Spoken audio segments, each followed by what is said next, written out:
Welcome to We Learn Virtual Learning Network. This is session number 15 of the subject The Study of Society, and the chapter is Consumption Pattern. Let's see the topics to be covered: the nature of consumption, the definition of concepts, patterns of consumption in pre-industrial societies, and consumption in industrial societies. The nature of consumption involves a broad slice of human activity. It is concerned with all phases of the using up of goods and services in living. We may be said to be consuming when we are eating food, sleeping on a bed, visiting the doctor, or going to school. So we are all consuming various goods and services in our own different ways and in own different manners. So goods and services are being used constantly and automatically by us while we are living. Relationship between consumption and production. Consumption is a common feature in human societies. Sometimes even after goods have been produced, a large amount of it goes waste in our economic system. This kind of consumption not only results in a loss of satisfaction on the part of those who consume, but it may also result in a misuse of productive resources.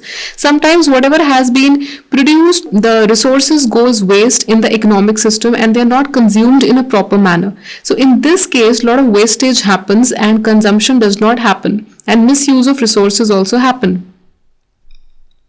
A consumption process which gives little satisfaction to consumers produces individuals in society who lack energy and therefore the will to work as well. So a consumption process which does not satisfy consumers, or which does not give consumers delight, or which does not give happiness to the consumers, it only creates consumers who lack energy and will to work in a society. Whereas a process of production with little or no waste of goods produced is likely to lead to greater satisfaction to consumers. So basically, a process of production with little or no waste of goods produced is likely to lead to more happiness and customer delight. So in the process of production where the wastage of goods or services is not there, that leads to the greater delight and happiness of the consumers. In this sense, consumption is closely linked with production. Social aspects of consumption. Consumption is not entirely an individual matter but has important social aspects as well. So consumption does not involve only one or only a single individual. It has social aspects. It involves a lot of human beings. We often imitate others because we may not know what to consume, or because we wish to avoid being conspicuous through the omission of certain articles in our consumption. So we sometimes imitate or see other people what they consume or how they consume. The consumption problem deals with the final purpose of the products manufactured by the society. So the products which are manufactured by the society, the consumption problem deals with that. The definition of concepts. Consumption is generally defined as a use of goods and services to give satisfaction to the consumers. There is an element of selection in consumption, the selection of a particular set of goods and services. So the particular goods and services are being consumed and being produced to give happiness and satisfaction to the consumers. There is an element of using up in consumption, the using up of different goods and services in living. So while living different and in various quantities and in various extents, the goods and services are being used up. Consumption is comparable to production, only the nature of product is different. So the nature of product in production, the products are being produced. In consumption, the products are ready and they are just being ready for consumption. They are the finished things. The consumer is defined as an individual human being who consumes in the sense of using up of inputs of goods and services to produce satisfaction. So, who use up the goods and services to give satisfaction to themselves, that is a consumer, that is the end user of the goods and services. The areas of consumption. It is convenient to distinguish four categories of consumers, although each could be divided further in terms of such variables as type and volume of purchase. They are the household or family, agencies of the government at national, state and local levels, manufacturing and business establishments, various non-profit organizations such as voluntary associations, private schools, hospitals and religious and charitable organizations. So, there are four categories of consumers, and they are the households, who use the family, who use the various goods and services, the members in the family, they use various eatables and other services, the electricity, water, and the housing facilities, the eatables, everything. The agencies of the government also use the space, the electricity, the food at national, state, as well as the local levels, and also manufacturing and business establishments wherein the various facilities and various consumption patterns are also given to the employees and also by the people who own the business. Various non-profit organizations, also charitable organizations, consume different goods and services depending upon the people in working over there. The areas of consumption. The plane of consumption is described by the list of goods and services acquired in the market and actually consumed. The plane of living is described by the list of all goods, services, and conditions actually consumed or experienced. It is an inclusive concept in that it includes all things consumed or experienced in living. So basically, it is an inclusive concept where all things are consumed and experienced, and also the plane of consumption is also described by the list of goods and services acquired in the market and the list of goods and services which are actually consumed in the market, acquired, produced, as well as consumed. The level of consumption. The level of consumption is described by a composite or aggregate of the list of goods and services acquired in the market and actually consumed. So the level of the consumption is also described by the aggregate of the list of goods and services, the total goods and services acquired, taken, bought, and also consumed. It is expressed in one number which provides a convenient means for ranking different planes of consumption.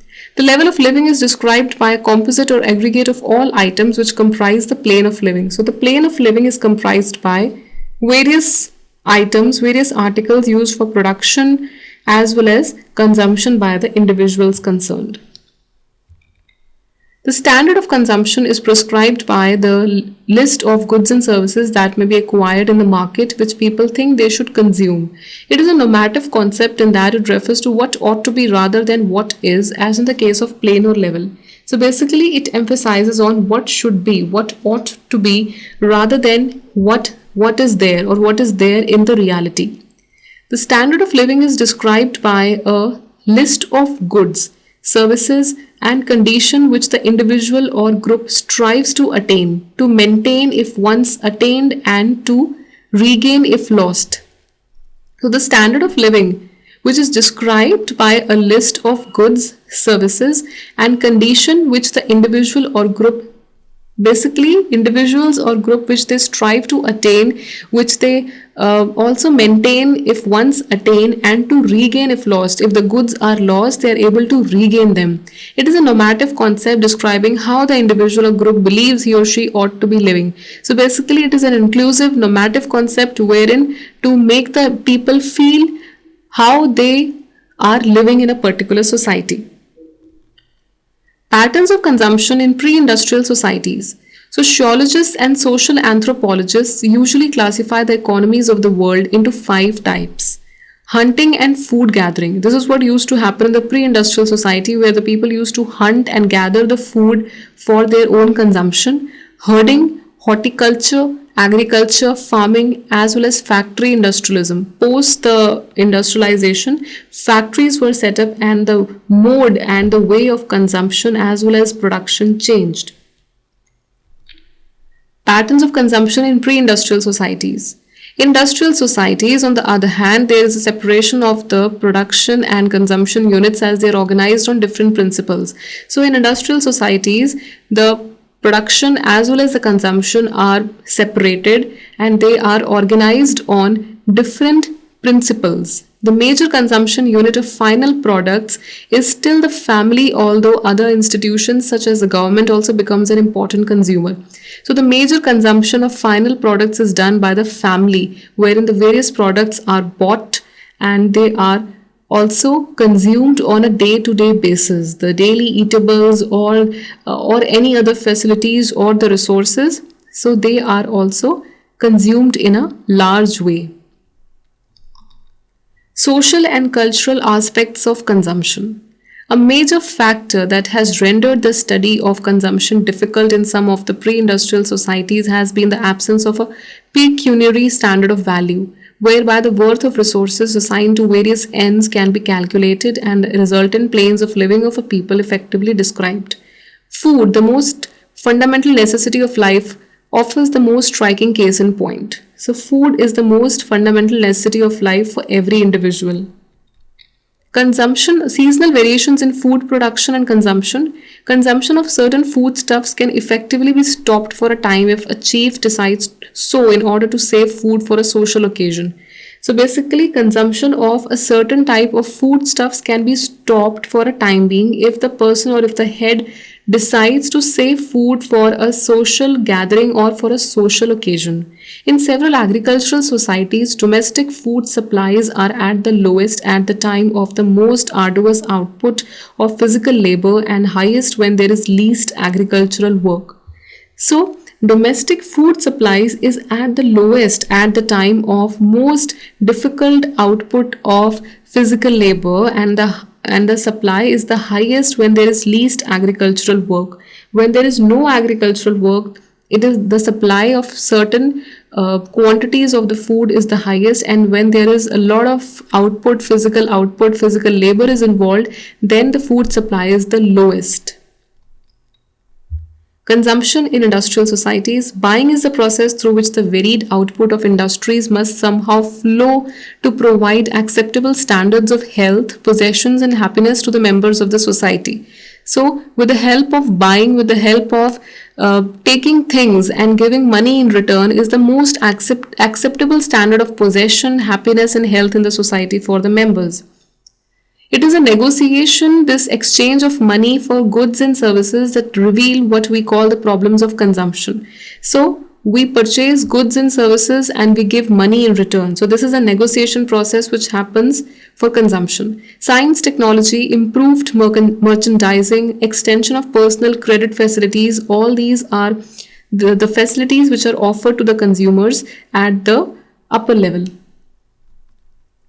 Rising standards of living has created outright brought into volume production or raised to the position of necessities of life a long list of new goods and services. So a long list of new goods and services are also introduced.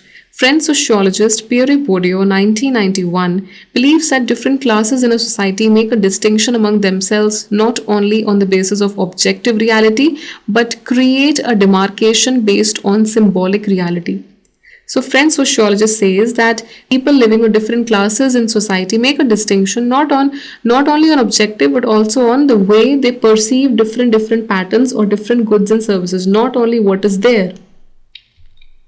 So what are the factors affecting consumption in industrial societies? Availability of choice. How much choice or how much options do you have at hand to buy substitutes or to buy other goods? What is the amount of income that how much is the income and how much is your budget and how much you can afford the different things. Family size. What is the family size? How many members are living in the family? Depending upon that, you consume or you take or you buy the goods. Availability of goods. How much goods do you have and how much do you need to buy? Merchandising practices. What are the merchandising practices done by the shopkeeper at his or her end? Consumer literacy. How much the customer is literate or aware about the different products and services available in the market. So availability of choice, amount of income, family size, availability of goods, merchandising practices, and consumer literacy. These are some of the factors which affect consumption in industrial societies. So that was all about consumption, buying, selling, and also how to consume various goods and services in the society. The family being the largest consumption holder in the society, as lot of people live there, and it is a union of individuals. So these are some of the questions. You have to do it yourself. What are the fundamental questions regarding the study of economic organizations of any human society? And second, on what basis have the sociologists classified the economies of the world into 5 types? That's all. Happy learning, we learning.